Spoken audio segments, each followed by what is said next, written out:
ओम नमः शिवाय। हर हर महादेव।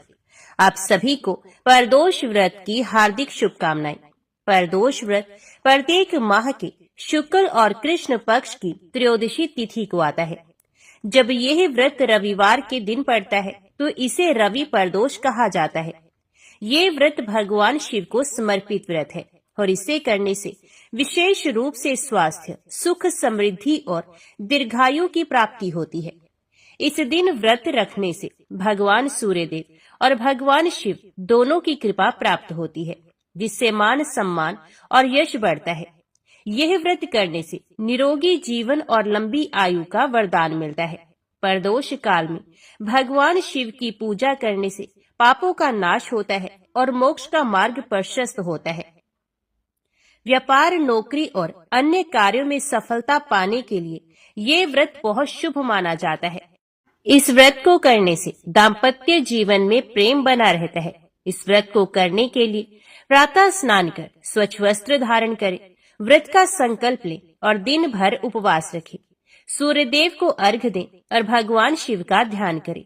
संध्या के समय यानी कि प्रदोष काल में शिवलिंग का जल, दूध और शहद आदि से अभिषेक करें। बेल पत्र, धतूरा, अक्षत, पुष्प और भस्म अर्पित करें। शिव मंत्रों का जाप करें और आरती करें, कथा सुने और अंत में प्रसाद ग्रहण करें। इस व्रत की कथा के अनुसार प्राचीन काल में एक निर्धन ब्राह्मण भक्त था जो लगातार संकटों से घिरा रहता था। उसने एक ऋषि के कहने पर रवि प्रदोष व्रत करना शुरू किया था। व्रत के प्रभाव से उसके सभी कष्ट दूर हो गए और उसे अपार धन धान्य की प्राप्ति हुई। रवि प्रदोष व्रत का पालन करने से व्यक्ति को जीवन में सुख, समृद्धि और स्वास्थ्य की प्राप्ति होती है। यह व्रत विशेष रूप से उन लोगों के लिए लाभकारी है जो सूर्य दोष, आर्थिक परेशानियों या स्वास्थ्य संबंधी समस्याओं से जूझ रहे हैं। तो आज की वीडियो में आप सुनेंगे रवि प्रदोष व्रत की पौराणिक कथा। एक बार ऋषि समाज द्वारा सर्व प्राणियों के हित में परम पावन भागीरथी के तट पर विशाल गोष्ठी का आयोजन किया गया। इस सभा में व्यास जी के परम शिष्य पुराण वेता सूत जी महाराज हरि कीर्तन करते हुए पधारे। सूत जी को आते देख शौनक आदि के 88,000 ऋषि मुनियों ने खड़े होकर उन्हें दंडवत प्रणाम किया। महाज्ञानी सूत जी ने भक्ति भाव से ऋषियों को हृदय से लगाया और उन्हें आशीर्वाद दिया। विद्वान ऋषिगण और सभी शिष्य आसन पर विराजमान हुए। मुनिगण श्रद्धा भाव से पूछने लगे कि हे परम दयालु, कली काल में शंकर की भक्ति किस आराधना द्वारा उपलब्ध होगी? कृपया हम लोगों को बताने की कृपा कीजिए, क्योंकि कलयुग के सर्व प्राणी पाप कर्म में रह रहकर वेद शास्त्रों से विमुख रहेंगे। हे मुनिश्रेष्ठ, कलयुग में सत्कर्म की ओर किसी की रुचि नहीं होगी। जब पुण्य क्षीण हो जाएंगे तो मनुष्य की बुद्धि बुरे कर्मों की ओर स्वयं प्रेरित होगी, जिससे दुर्विचारी पुरुष वंश सहित समाप्त हो जाएंगे।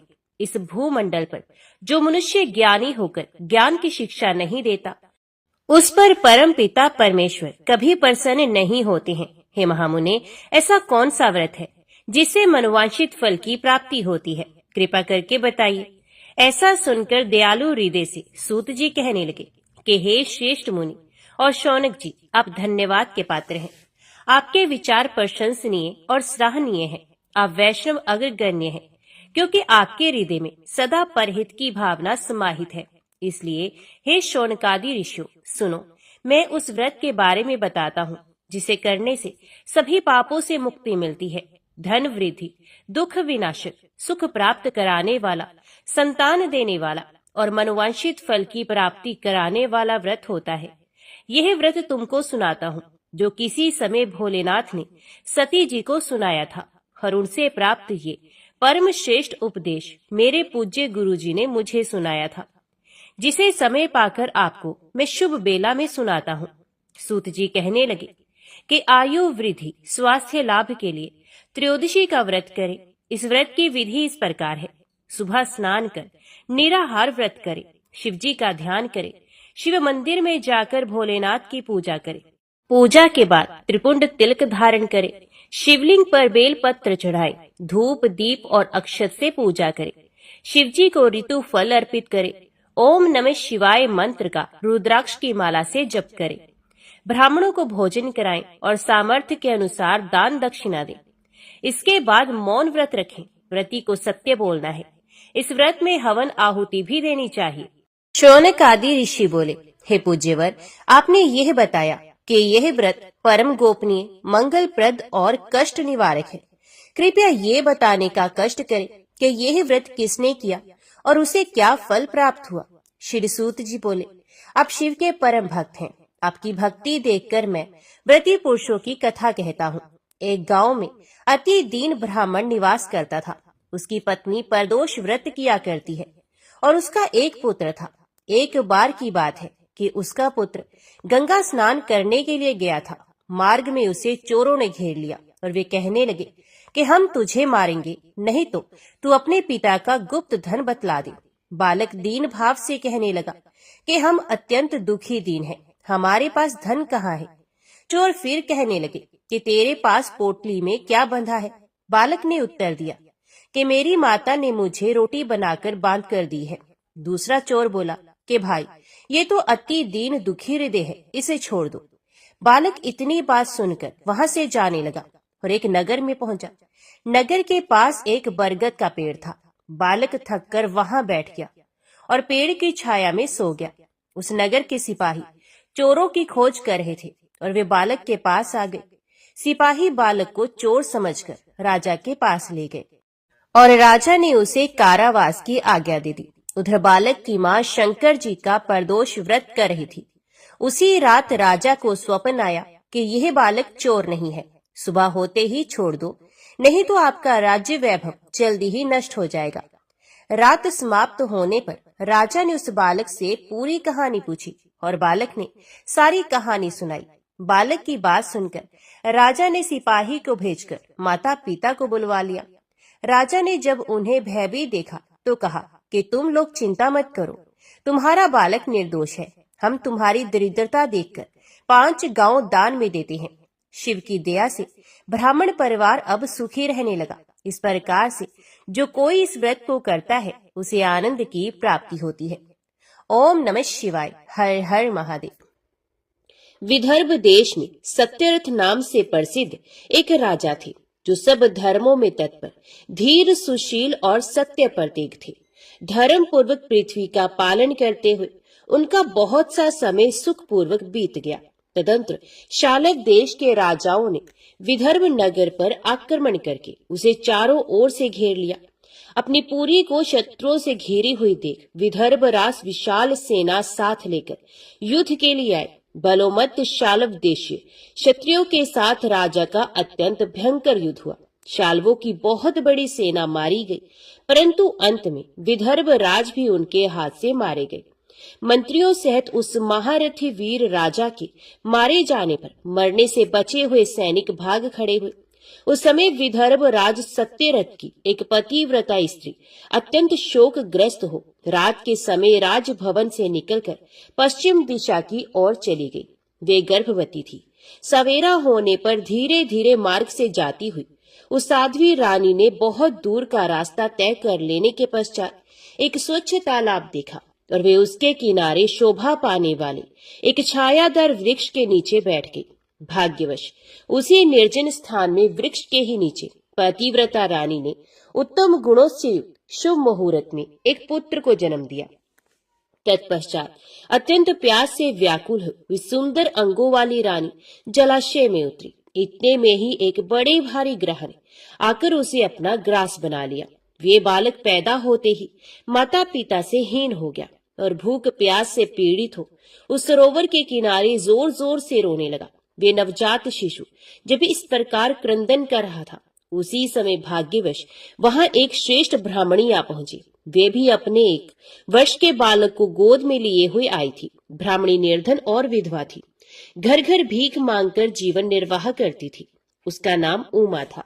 उसी सती साध्वी ब्राह्मणी ने उस राजकुमार को देखा। उसे अनाथ की भांति क्रंदन करते देखकर उसके मन ही मन विचार किया, अहो, ये तो बड़े आश्चर्य की बात है। दिखाई दे रहा है कि ये नवजात शिशु जिसकी नाल भी अभी तक नहीं कटी यहाँ पड़ा हुआ है। इसकी माता कहाँ चली गई? ना इसका पिता है और ना कोई बंधु बांधव। ये दीन अनाथ बालक बिना बिस्तर के भूमि पर सो रहा है। ये चांडाल का पुत्र है या शूद्र का, वैश्य का बालक है या ब्राह्मण का, अथवा ये क्षत्रिय का शिशु है? इसका निश्चय कैसे किया जाए? मैं इस शिशु को उठाकर अपने सगे पुत्र की तरह अवश्य पालन कर सकती हूँ, परंतु ये किस कुल का है, ये ना जानने के कारण इसे छूने का साहस नहीं होता। ये पतिव्रता ब्राह्मणी जब इस प्रकार कह रही थी, उसी समय कोई सन्यासी महात्मा वहां आ गए। वे ऐसे जान पड़ते थे मानो साक्षात शंकर हो। उन श्रेष्ठ भिक्षु ने उस स्त्री से कहा, ब्राह्मणी खेद ना करो, हृदय की संशय वृत्ति दूर कर इस बालक की रक्षा करो, इससे तुम्हें शीघ्र ही परम कल्याण की प्राप्ति होगी।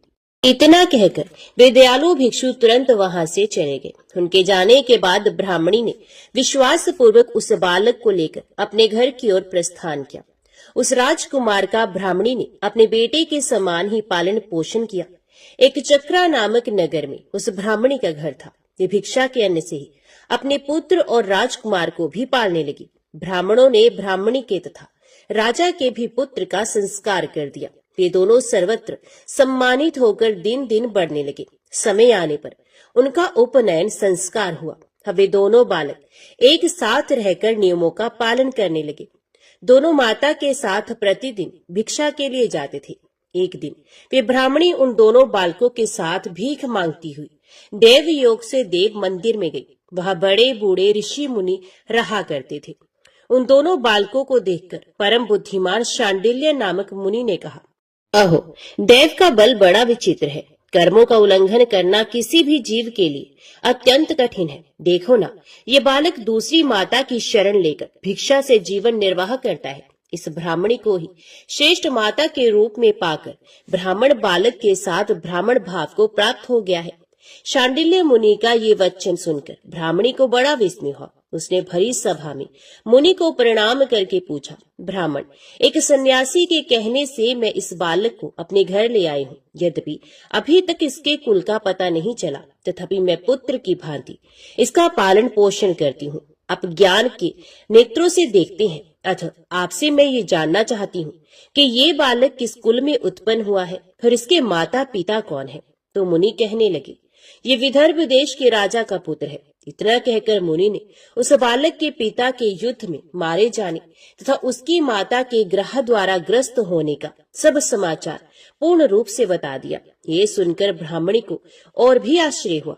तो उसने फिर प्रश्न किया, महामुनि, वे राजा संपूर्ण भोगों को छोड़कर युद्ध में क्यों मरे और इस बालक को दरिद्रता कैसे प्राप्त हुई? अब दरिद्रता को पूर्णतः नष्ट करके ये पुनः राज्य कैसे प्राप्त करेगा? मेरा ये पुत्र भी भिक्षा से ही जीवन निर्वाह करता है, तो इसकी दरिद्रता के निवारण का भी क्या कोई उपाय है? ये बताने की कृपा करें। शांडिल्य मुनि ने कहा, इस राजकुमार के पिता विदर्भ राज पूर्व जन्म में पांड्य देश के श्रेष्ठ राजा थे। ये सब धर्मों के ज्ञाता थे और संपूर्ण पृथ्वी का धर्म पूर्वक पालन करते थे। एक दिन प्रदोष काल में राजा भगवान शंकर का पूजन कर रहे थे और बड़ी भक्ति से त्रिलोकीनाथ महादेव जी की आराधना में संलग्न थे। उसी समय नगर में सब और बड़ा भारी कोलाहल मचा। उस उत्कट शब्द को सुनकर राजा ने बीच में ही भगवान शंकर की पूजा छोड़ दी और नगर में शोभ फैलने की आशंका से राजभवन से बाहर निकल गए। इसी समय राजा का महाबली मंत्री शत्रु को पकड़कर उनके समीप ले आया। वे शत्रु पांड्य राज का ही सामंत था। उसे देखकर राजा ने क्रोध पूर्वक उसका मस्तक कटवा दिया। शिव पूजा छोड़कर नियम को समाप्त किए बिना ही राजा ने रात में भोजन भी कर लिया। इसी प्रकार राजकुमार भी प्रदोष काल में शिवजी की पूजा किए बिना ही भोजन करके सो गया। वही राजा दूसरे जन्म में विदर्भ राजा हुआ। शिवजी की पूजा में विघ्न होने के कारण शत्रु ने उसके सुख भोग के बीच में ही मार डाला। पूर्व जन्म में जो उसका पुत्र था वही इस जन्म में भी हुआ है। शिवजी की पूजा का उल्लंघन करने के कारण ये दरिद्रता को प्राप्त हुआ है। इसकी माता ने पूर्व जन्म में शल से अपनी सोत को मार डाला था। उस महान पाप के कारण ही वह इस जन्म में ग्रह के द्वारा मारी गई। मैं सत्य कहता हूँ, परलोक में हित की बात कहता हूँ, शास्त्रों का सार एवं उपनिषदों का हृदय कहता हूँ। इस भयंकर आसार संसार को प्राप्त हुए जीव के लिए ईश्वर के चरणार विंदों की सेवा ही सार वस्तु है। जो परदोष काल में अन्यचित होकर परमेश्वर के चरणारविंदों की पूजा करते हैं, वे इसी संसार में सदा बढ़ने वाले धन धान्य, स्त्री पुत्र, सौभाग्य और संपत्ति के द्वारा सबसे बढ़कर होते हैं। ब्राह्मणी, ये तुम्हारा पुत्र पूर्व जन्म में उत्तम ब्राह्मण था।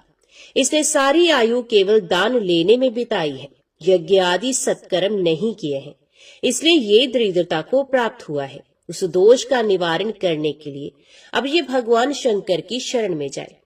मुनि के इस प्रकार कहने पर साध्वी ब्राह्मणी ने उन्हें प्रणाम करके शिव पूजन की विधि का क्रम पूछा। शांडिल्य मुनि ने कहा, दोनों पक्षों की त्रयोदशी को मनुष्य जब निराहार रहे तब सूर्यास्त से 3 घड़ी पहले स्नान करे, फिर श्वेत वस्त्र धारण करके धीर पुरुष संध्या और जप आदि नित्य कर्म की विधि पूरी करके मौन हो शास्त्र विधि का पालन करते हुए भगवान शिव की पूजा आरंभ करे। भगवत विग्रह के आगे की भूमि को नए निकाले हुए शुद्ध जल से भली भांति लीप पोत कर सुंदर मंडल बनाए।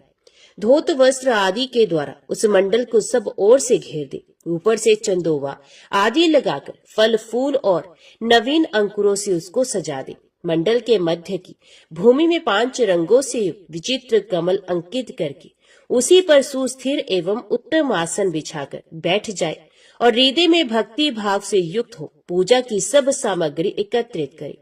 फिर पवित्र भाव से शास्त्रोक्त मंत्रों द्वारा देवपीठ को आमंत्रित करे। तत्पश्चात आत्म शुद्धि और भूत शुद्धि आदि करके 3 प्राणायाम करे।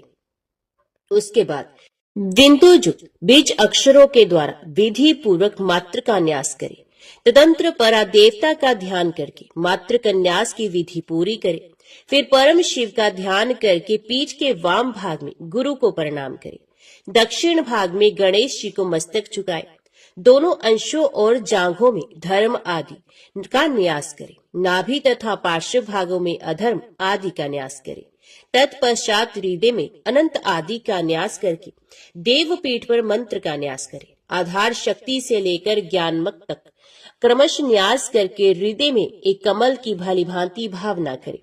वे कमल 9 शक्तियों से युक्त एवं परम सुंदर हो। उसी कमल की कर्णिका में कोटि कोटि चंद्रमाओं के समान प्रकाशमान उमापति भगवान शिव का ध्यान करे। भगवान के 3 नेत्र हैं। मस्तक पर चंद्रमा का मुकुट शोभा पाता है। जटा जूट कुछ कुछ पीला हो गया है। उस पर रतन जटित किरीट सुशोभित है। उनके कंठ में नील चिन्ह है और अंग अंग से उदारता सूचित होती है। सर्पों के हार से उनकी बड़ी शोभा हो रही है। उनके एक हाथ में वरद और दूसरे में अभय की मुद्रा है। वे फरसा धारण करते हैं। उन्होंने नागों का कंकण, केयूर, अंगद तथा मुद्रिका धारण कर रखी है।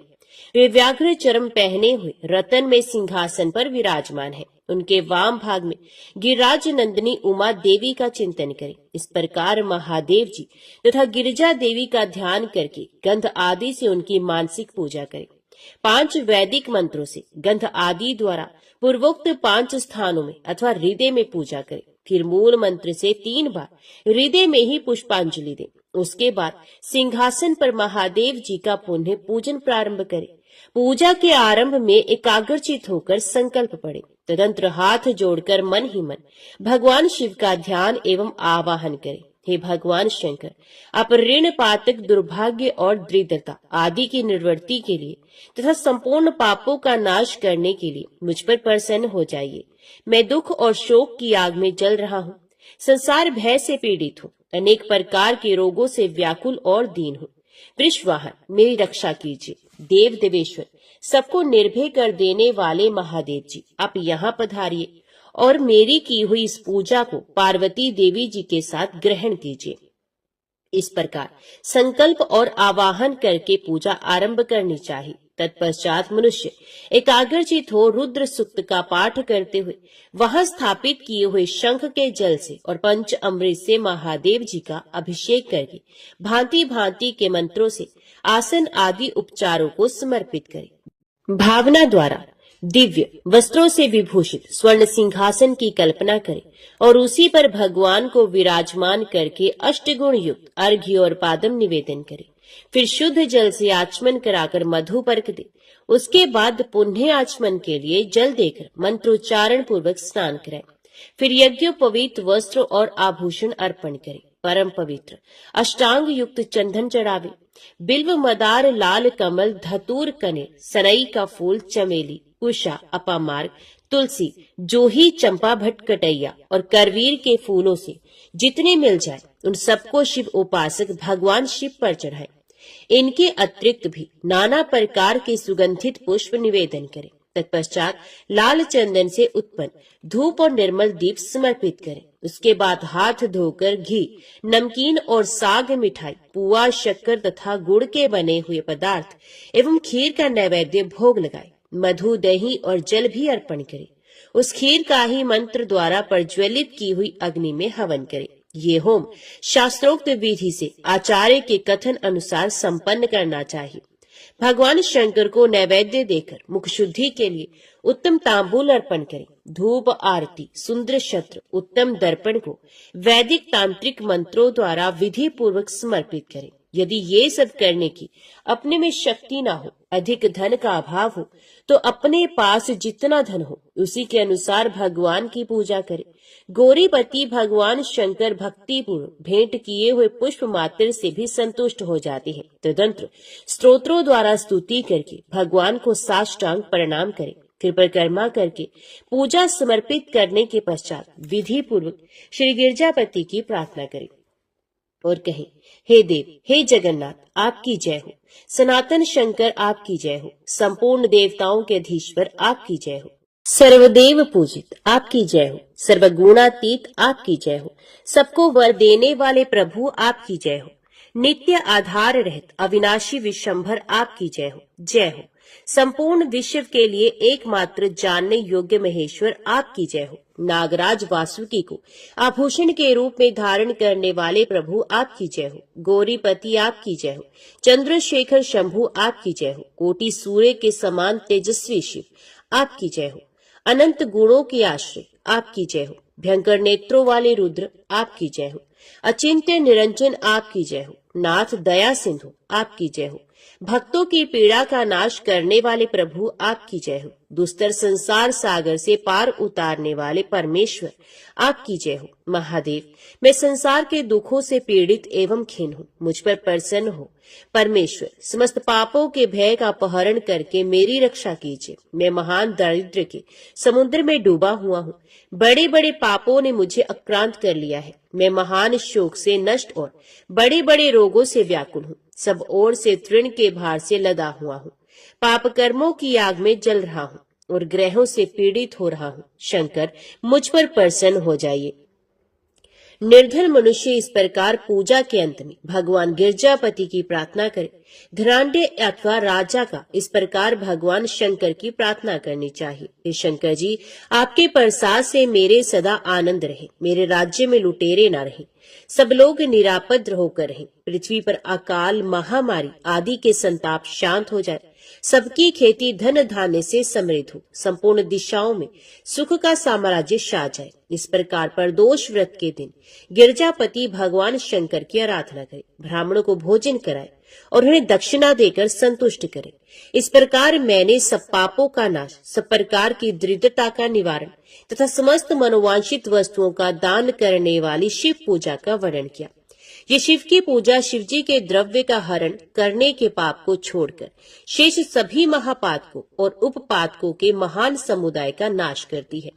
यदि ये दोनों बालक इसी प्रकार भगवान शंकर का पूजन प्रत्येक प्रदोष के दिन करते रहे तो वर्ष भर के भीतर ही इन्हें उत्तम सिद्धि की प्राप्ति होगी।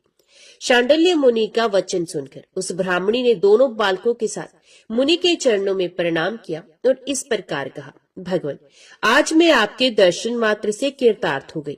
ये दोनों बालक आज से आपकी शरण में है। ब्राह्मण, ये मेरा पुत्र है और इसका नाम शुचिव्रत है और ये राजकुमार है जिसका नाम मैंने धर्मगुप्त रख दिया है। ये दोनों बालक और मैं सभी आपके चरणों के दास हैं। इस घोर दारिद्र्य सागर में घिरे हुए हम सबका आप ही उद्धार कीजिए। इस प्रकार शरण में आई हुई ब्राह्मणी को अमृत के समान मधुर वचनों द्वारा आश्वासन देकर मुनि ने उसके दोनों बालकों को भगवान शंकर के आराधन की मंत्र विद्या का उपदेश किया। तत्पश्चात दोनों बालक और ब्राह्मण मुनि की आज्ञा से वहां से चले गए। मुनिवर के उपदेश के अनुसार दोनों बालक प्रत्येक प्रदोष व्रत के दिन पार्वती वल्लभ शिव जी की आराधना करने लगे।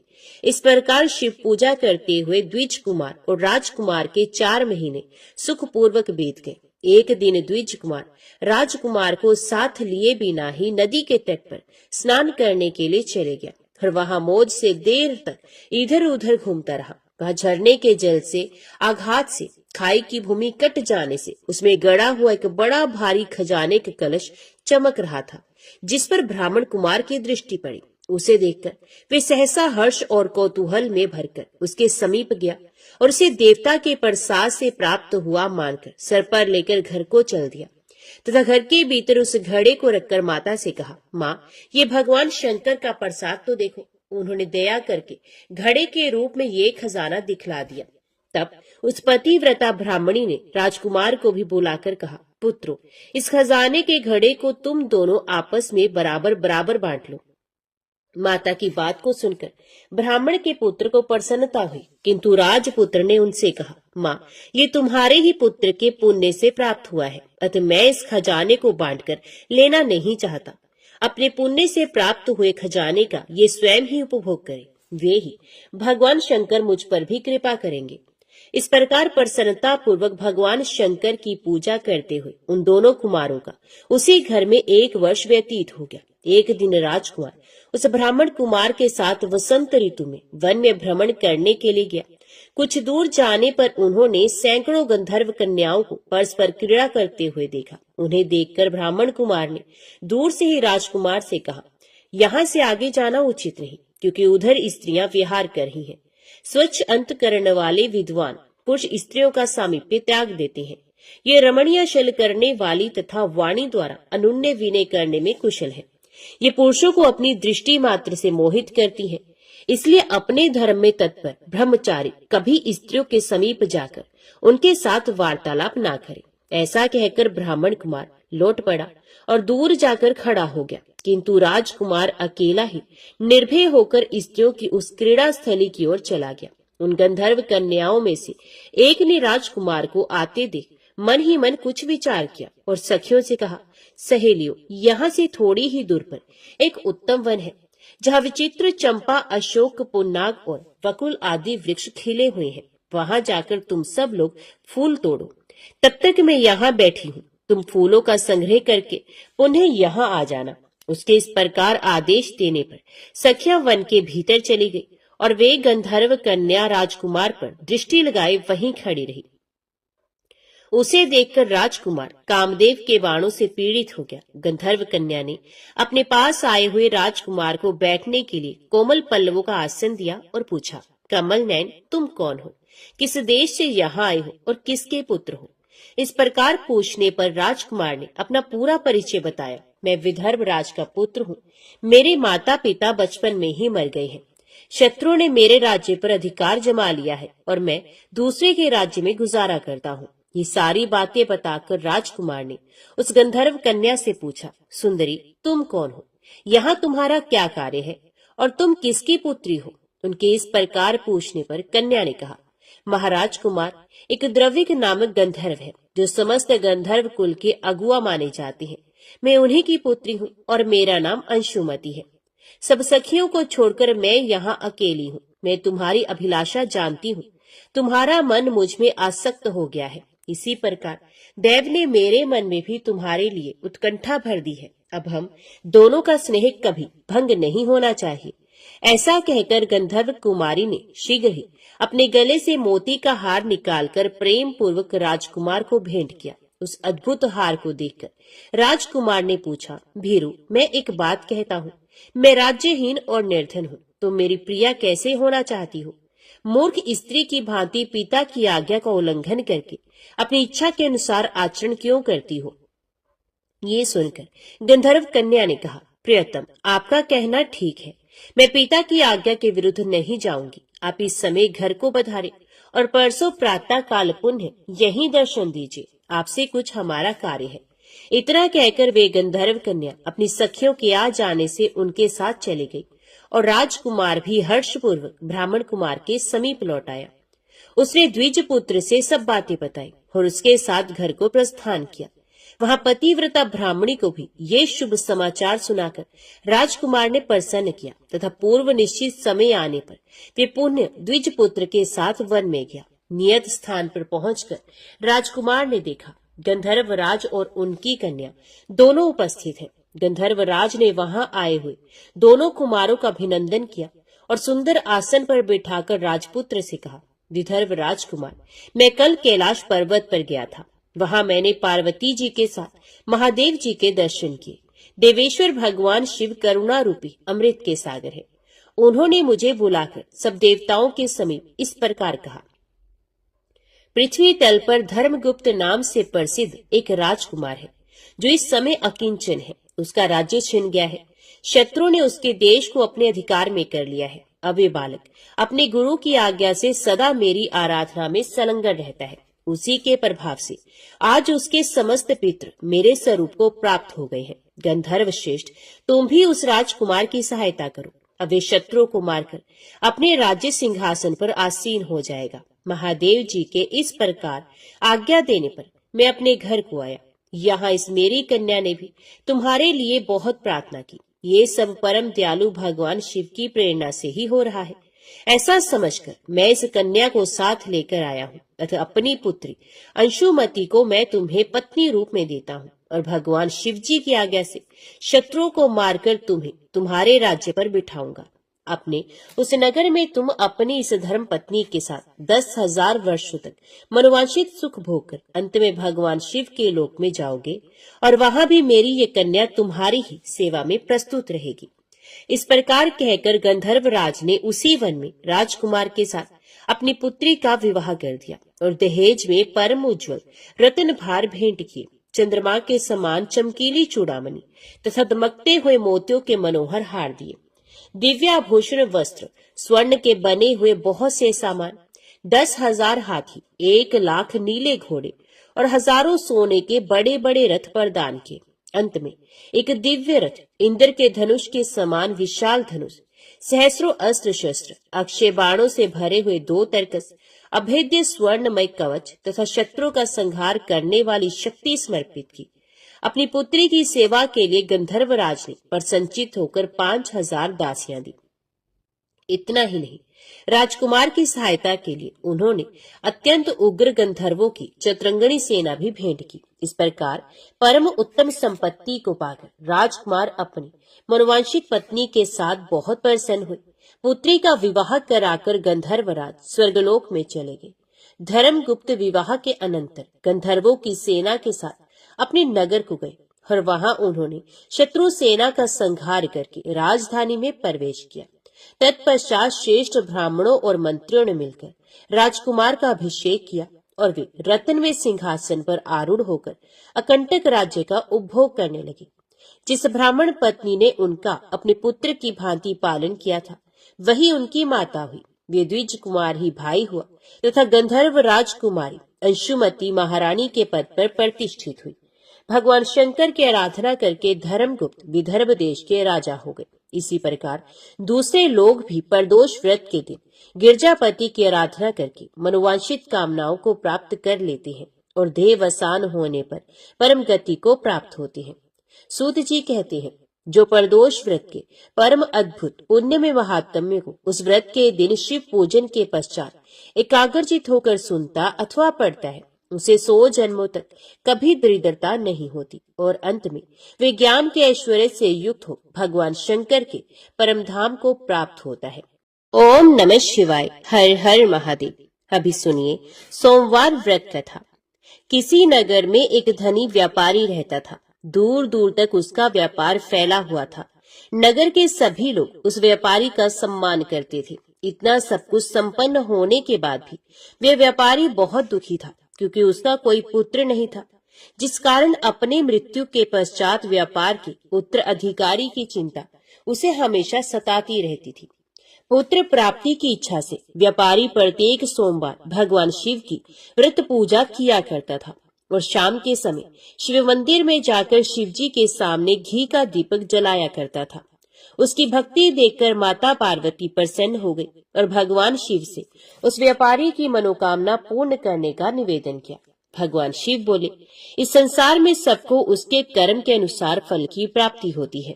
जो प्राणी जैसा कर्म करते हैं उन्हें वैसा ही फल प्राप्त होता है। शिवजी द्वारा समझाने के बावजूद माता पार्वती नहीं मानी और उस व्यापारी की मनोकामना पूर्ति हेतु वे शिवजी से बार बार अनुरोध करती रही। अंततः माता के आग्रह को देखकर भगवान भोलेनाथ को उस व्यापारी को पुत्र प्राप्ति का वरदान देना ही पड़ा।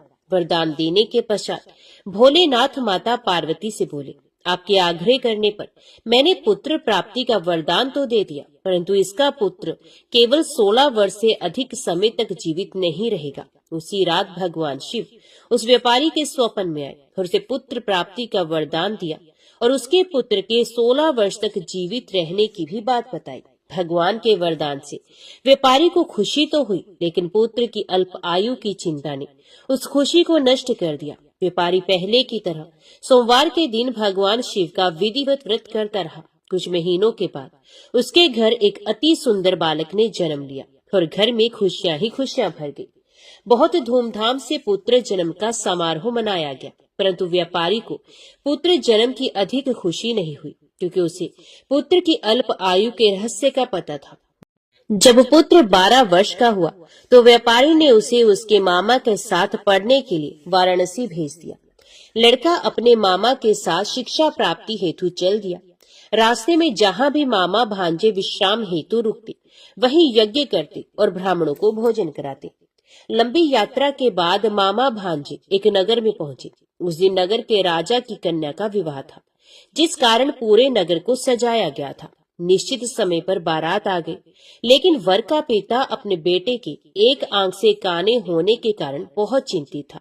उसे भय था कि इस बात का पता चलने पर कहीं राजा विवाह से इनकार न कर दे, इससे उसकी बदनामी भी होगी। जब वर के पिता ने व्यापारी के पुत्र को देखा तो उसके मस्तिष्क में एक विचार आया। उसने सोचा, क्यों न इस लड़के को दूल्हा बनाकर राजकुमार से विवाह करा दूं। विवाह के बाद उसको धन देकर विदा कर दूंगा और राजकुमारी को अपने नगर ले जाऊंगा। वर के पिता ने लड़के के मामा से इस संबंध में बात की। मामा ने धन मिलने के लालच में वर के पिता की बात स्वीकार कर ली।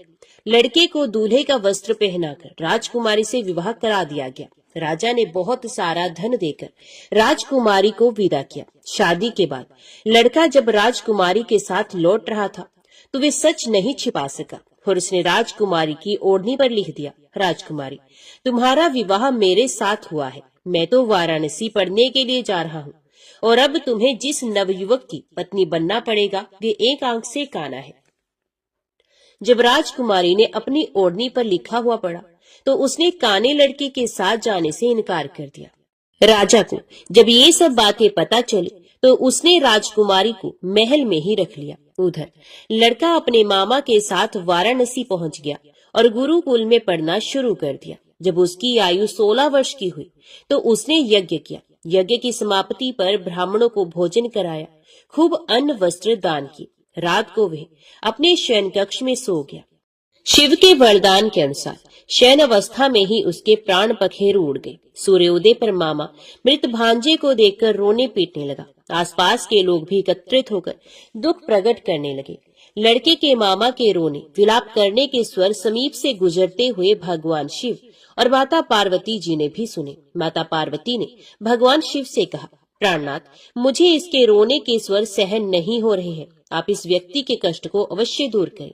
भगवान शिव ने माता पार्वती के साथ अदृश्य रूप में समीप जाकर देखा तो भोलेनाथ माता पार्वती से बोले, ये तो उसी व्यापारी का पुत्र है जिसे मैंने 16 वर्ष की आयु का वरदान दिया था। इसकी आयु पूरी हो गई है। माँ पार्वती ने फिर भगवान शिव से निवेदन कर उस बालक को जीवन देने का आग्रह किया। माता पार्वती के आग्रह पर भगवान शिव ने उस लड़के को जीवित होने का वरदान दिया और कुछ ही पल में वे जीवित होकर उठ बैठा। शिक्षा समाप्त करके लड़का मामा के साथ अपने नगर की ओर चल दिया। दोनों चलते हुए उसी नगर में पहुंचे जहां उसका विवाह हुआ था। उस नगर में भी यज्ञ का आयोजन किया। समीप से गुजरते हुए नगर के राजा ने यज्ञ का आयोजन देखा और उसने तुरंत ही लड़के और उसके मामा को पहचान लिया। यज्ञ के समाप्त होने पर राजा मामा और लड़के को महल में ले गया और कुछ दिन उन्हें महल में रखकर बहुत सा धन वस्त्र आदि देकर राजकुमारी के साथ विदा कर दिया। इधर भूखे प्यासे रहकर व्यापारी और उसकी पत्नी बेटे की प्रतीक्षा कर रहे थे। उन्होंने प्रतिज्ञा कर रखी थी कि यदि उन्हें अपने बेटे की मृत्यु का समाचार मिला तो दोनों अपने प्राण त्याग देंगे। परंतु जैसे ही उसने बेटे के जीवित वापस लौटने का समाचार सुना तो वे बहुत प्रसन्न हुआ। वे अपनी पत्नी और मित्रों के साथ नगर के द्वार पर पहुंचा। अपने बेटे के विवाह का समाचार सुनकर पुत्र वधू राजकुमारी को देखकर उसकी खुशी का ठिकाना न रहा। उसी रात भगवान शिव ने व्यापारी के स्वप्न में आकर कहा, हे श्रेष्ठी, मैंने तेरे सोमवार के व्रत करने और व्रत कथा सुनने से प्रसन्न होकर तेरे पुत्र को लंबी आयु प्रदान की है। पुत्र की लंबी आयु जानकर व्यापारी बहुत प्रसन्न हुआ। शिव भक्त होने तथा सोमवार का व्रत करने से व्यापारी की सभी मनोकामनाएं पूर्ण हुई। इसी प्रकार जो भक्त सोमवार का विधिवत व्रत करते हैं और व्रत कथा को सुनते हैं, उनकी सभी इच्छाएं पूरी होती हैं। ओम नमः शिवाय। हर हर महादेव। दक्षिण के किसी जंगली प्रदेश में रहने वाली एक शिकारी जाति का सरदार नाग था। उसका काम था हत्या करना। उसके बाणों की नोक में जहर लगा रहता था जो आग के समान जलता था। धनुष बाण चलाने में वे अत्यंत चतुर था। क्रोधोमद सिंह के समान वे बली था। उसकी पत्नी का नाम तक्ता था। वे भी सिंहनी के ही समान डरावनी थी। वे उजले शंखों और सिंह के दांतों की माला पहनती थी। बहुत दिनों के बाद उन्हें एक पुत्र उत्पन्न हुआ। उसका नाम तिन रखा गया। तिन का अर्थ भारी होता है। अपने लड़के को गोद में उठाने पर नाग को वे भारी लगा, इसलिए उसका नाम उसने तिन रख दिया। तिन 16 वर्ष की उम्र में ही धनुष बाण, भाला, तोमर और वीरों के योग्य दूसरे अस्त्र शस्त्र चलाने में बहुत निपुण हो गया। नाग को बुढ़ापा आता हुआ मालूम हुआ। उसने तिन को अपनी जाति का सरदार बना दिया। तिन नियम अनुसार पहल आखेट को निकला। बहुत से जानवर मारने के बाद उसने घने जंगल में एक सूअर का शिकार किया। वहीं उसके 2 नौकर नान और काट उससे आ मिले। उन्होंने सूअर को उठा लिया और बढ़ चले। रास्ते में उनको जोरों की भूख लगी। तिन ने पूछा, यह मीठा पानी कहाँ मिलेगा? तुम्हें कुछ पता है? तो नान बोला, उस विशाल शाल वृक्ष के उस पार एक पहाड़ी है और उसी के नीचे स्वर्णा नदी बहती है। तिन ने कहा, चलो तो वहीं चलते हैं। तीनों चल पड़े। वहां पहुंचने पर तिन ने पहाड़ी पर चढ़ने की इच्छा जताई। नान ने भी जोर दिया, हाँ, ये पहाड़ बहुत ही रमणीक है। शिखर पर एक मंदिर है जिसमें भगवान जटाजूटधारी की मूर्ति है। आप उनकी पूजा कर सकते हैं। पहाड़ पर चढ़ते चढ़ते तिन की भूख प्यास गायब हो गई। उसे ऐसा मालूम होने लगा मानो सर पर से कोई भार उतरा जाता हो। उसे एक प्रकार का अनवृच्छनीय आनंद मिलने लगा। उसके भीतर कोई नई ही अभिलाषा उत्पन्न हो गई। वह बोला, नान, तुम्ही ने तो कहा है कि ऊपर भगवान जटाजूटधारी का मंदिर है। चलो उनके दर्शन कराएं। वे शिखर पर चढ़कर मंदिर के सामने पहुंचे। देव प्रतिमा को देखते ही भावुक हृदय तिन ने लपक कर उसे प्रेम लिंगन में बांध लिया। उसके आनंद का पार नहीं रहा। उसकी आंखों से अजस्त्र अश्रुधारा बहने लगी। वे कहने लगा, प्यारे भगवान, क्या तुम यहाँ अकेले ही जंगल में जंगली जंतुओं के बीच में रहते हो? यहाँ तुम्हारा कोई मित्र नहीं है। भक्ति से उसका हृदय गदगद हो गया। उसकी इस समाधिस्थ अवस्था में धनुष सर्ग कर गिर गया।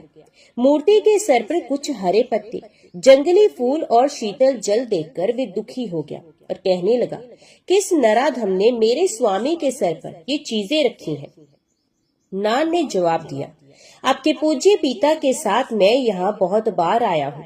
हमने एक ब्राह्मण को ये करते देखा था। उसने देवता के सर पर ठंडा पानी डाल दिया और फूल पत्तियां रख दी। फिर वे खूब उसी तरह बड़बड़ाता रहा जैसे कि हम ढोल पीट पीट कर देवता के सामने किया करते हैं। उसने आज भी जरूर यही किया होगा। तिन को भी पूजा करने की बड़ी प्रबल इच्छा थी, किंतु ढंग नहीं मालूम होने से उसने सोचा कि मैं भी क्यों ना इसी तरह भूखे भगवान को मांस लाकर खिलाऊं। तीन मंदिर से रवाना हुआ, मगर तुरंत ही लौट आया।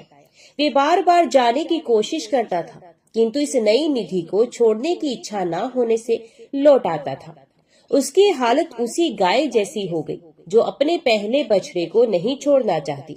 उसने सरलता से कहा, प्यारे मालिक, मैं जाकर तेरे लिए अपने हाथों मांस पकाकर लाऊंगा। तुझे यूं अकेला और असहाय छोड़ने को जी नहीं चाहता, किंतु तुझे भूख लग रही है और जाकर तेरे खाने के लिए कुछ लाना ही होगा। आंखों में आंसू भरे आते हैं। यो वे जंगली शिकारी मंदिर से चला। नान उसके पीछे पीछे चला। पहाड़ी के नीचे आने पर उसने दूसरे नौकर को सारी कथा कह सुनाई। ये भी कहा कि मालिक ने मूर्ति का आलिंगन किया था, उसे देर तक नहीं छोड़ा और अब देवता के लिए पका हुआ मांस ले जाने को आए हैं। नौकर रोने लगे, हमारा तो सर्वनाश हो गया, सरदार पागल हो गया। टिन ने उनके रोने की जरा भी परवाह न की। उसने पकाया, फिर उसे चखकर देखा कि ठीक ठीक पका तो है, स्वाद ठीक है, और संतोष हो जाने पर पहाड़ पर ले जाने के लिए उसे शाल के पत्ते में लपेट कर रख लिया। नौकरों ने मन ही मन कहा, पगला कर क्या रहा है, पका हुआ मांस मुंह में डालकर चखता है और इतना भूखा होने पर भी उसे बिना खाए ही पत्ते पर रख देता है। अपनी भूख प्यास की तो कोई बात ही नहीं करता। हमें भी मांस देने का नाम नहीं लेता। अपने देवता के लिए थोड़ा सा चुनकर बाकी फेंक देता है। इसका सर फर गया है, अब अच्छा नहीं हो सकता। खैर चलो, इसके बाप से ये बात कह देती है। दोनों नौकर उसे छोड़कर चले गए। टिन ने ना तो उनकी बात सुनी और ना उनका जाना ही उसे मालूम हुआ।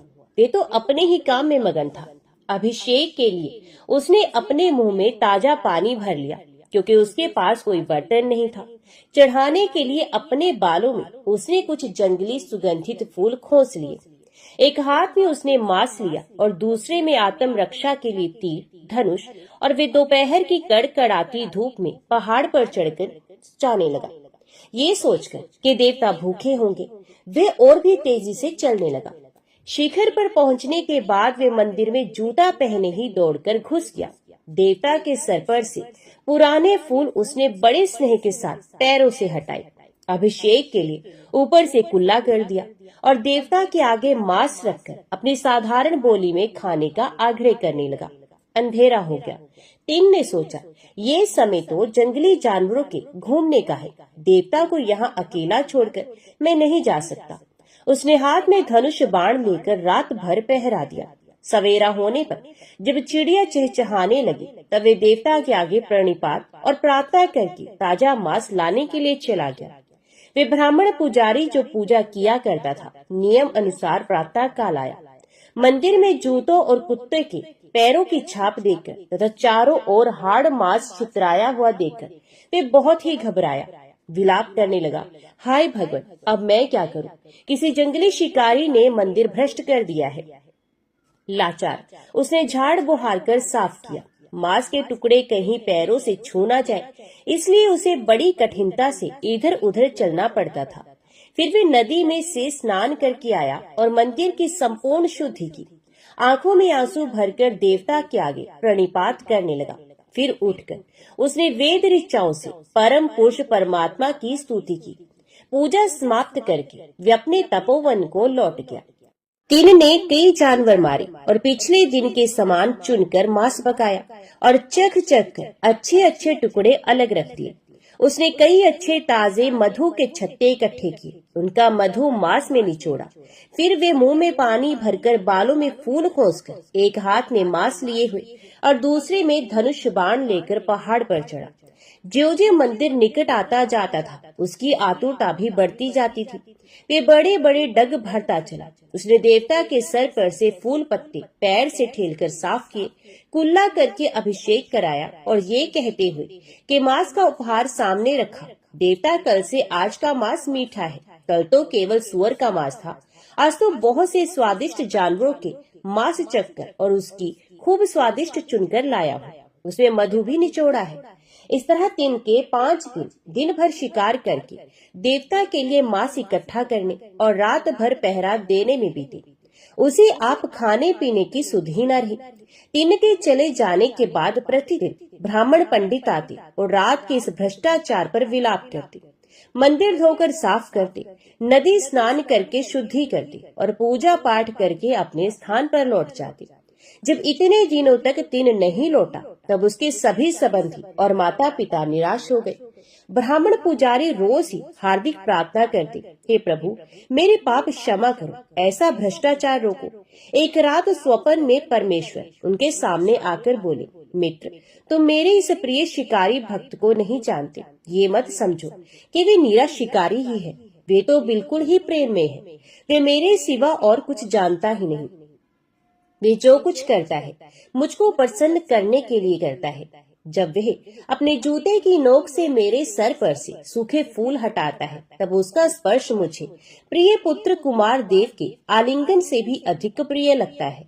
जब मुझ पर वे प्रेम और भक्ति से कुल्ला करता है, तब वे कुल्ले का ही पानी मुझे गंगा जल से भी अधिक पवित्र जान पड़ता है। वे अनपढ़ मूर्ख सच्चे स्वाभाविक प्रेम और भक्ति से जो फूल और बालों में से निकाल कर मुझ पर चढ़ाता है, वे मुझे स्वर्ग में देवताओं के भी चढ़ाए फूलों से अधिक प्रिय लगते हैं। और अपनी मातृभाषा में वे आनंद और भक्ति से भरकर जो थोड़े से शब्द कहकर मेरे सिवा सारी दुनिया का भान भूलकर मुझे प्रसाद पाने को कहता है, वे शब्द मेरे कानों में ऋषि मुनियों के वेद पाठ से कहीं अधिक मीठे लगते हैं। यदि उसकी भक्ति का महत्व देखना हो तो कल आकर मेरे पीछे खड़े हो जाना। इस आदेश के बाद पुजारी को रात भर नींद नहीं आई। प्रातः काल वे नियम अनुसार मंदिर में पहुंचा और पूजा पाठ समाप्त करके मूर्ति के पीछे जाकर छिप गया। दिन की पूजा का वे छठा दिन था और दिनों से आज उसे कुछ देर हो गई थी, इसलिए वे पैर बढ़ाता आया। रास्ते में उसे अपशगुन हुई। वे सोचने लगा, कहीं खून गिरना चाहिए, कहीं देवता को कुछ हुआ तो नहीं, इसलिए वह दौड़ा। अपने असुगुण को पूरा होते देखकर उसके शोक का पार न रहा। हाय, देवका को कितना कष्ट हो रहा था, क्योंकि उनकी दाहिनी आंख से खून की अविरल धारा बह रही थी। तीन ये दुखद दृश्य नहीं देख सका। वे रोने विलाप करने लगा, जमीन पर लौटने लगा, फिर उठा। उठकर भगवान की आंख से खून पोंछ दिया, परंतु तो भी खून का बहना रुका नहीं। वे फिर दुख आतुर होकर गिर पड़ा। तीन बिल्कुल ही घबरा गया। उसका चित्त अत्यंत दुखी हो गया। वे समझता नहीं था कि क्या करना चाहिए। थोड़ी देर के बाद वे उठा और तीर धनुष लेकर उस आदमी या जानवर को मारने निकला जिसने देवता की ये दुर्दशा की हो, परंतु उसे कहीं कोई प्राणी दिखाई नहीं पड़ा। वे लौट आया और मूर्ति को छाती से लगा करके विलाप करने लगा, हाय, मैं महापापी हूँ। रास्ते के सभी अपशगुन सच्चे हुए हैं। भगवान पिता मेरे प्यारे, तुम्हें क्या हुआ है? मैं तुम्हें क्या सहायता दूं? तब उसे कुछ जड़ी बूटियों की याद आई जिन्हें उसकी जाति के लोग घाव पर लगाते थे। वे दौड़ा और जब लौटा तो जड़ी बूटियों का एक गट्ठर लेकर उन्हें उसने देवता की आंख में एक एक करके निचोड़ दिया, पर इससे कुछ भी लाभ नहीं हुआ। उस समय उसे शिकारियों की कहावत याद आई कि मांस मांस ही अच्छा होता है। ये ख्याल आते ही उसके मन में आनंद की नई ही उमंग खेलने लगी। उसने देर न की, एक तेज बाण की नोक से अपनी दाहिनी आंख निकाल डाली और भगवान की आंख पर धीरे से धरकर उसे दबाया और आश्चर्य कि इससे तुरंत खून का बहना बंद हो गया। वे आनंद से नाच उठा, ताल ठोक ठोक कर आनंद में ही नाचने लगा। उसकी असीम प्रसन्नता पूर्ण हंसी और आनंद ध्वनि से मंदिर गूंज गया। पर ये क्या हुआ? अरे, इस बीच बाईं आंख से भी खून बहने लगा। इस पर दुख और घबराहट में तीन भान भूल गया, परंतु वे विस्मृति क्षणिक ही थी। तुरंत ही वे संभल उठा और उसने कहा, मेरे जैसा कौन मूर्ख होगा जो इस पर शोक करता है? इसकी दवा तो मुझे मिल ही गई है। अब भी मेरी एक आंख तो है। तब देवता की बाईं आंख पर अपना बायां पैर रखकर, जिससे उसे पता चले कि कहाँ आंख लगानी है, क्योंकि आंख निकालने के बाद उसे कुछ भी नहीं सूझेगा, उसने पहले से भी अधिक तेजी से बाईं आंख के कोने में तीर की नोक लगाई। देवता उसकी इस भक्ति पर पुष्प बरसाने लगे। स्वयं भगवान ने अपने हाथ बढ़ाकर तीन का हाथ पकड़कर रोक लिया और कहा, ठहरो मेरे कन्नप, ठहर जाओ। कन का अर्थ आंख होता है और अप का अर्थ वत्स होता है, तो भगवान ने उसका एक नया नाम रख दिया जो कि है कन्नप। फिर परमेश्वर ने कन्नप का हाथ पकड़कर उसे अपने पास खींच लिया और कहा, त्याग और प्रेम की मूर्ति कन्नप, तू इसी भांति सर्वदा मेरे पास रहा कर। ब्राह्मण पुजारी ने यह आश्चर्यजनक दृश्य देखा और सच्ची तथा सीधी साधी भक्ति का रहस्य समझा। तो बोलो, भक्त और उनके भगवान की जय।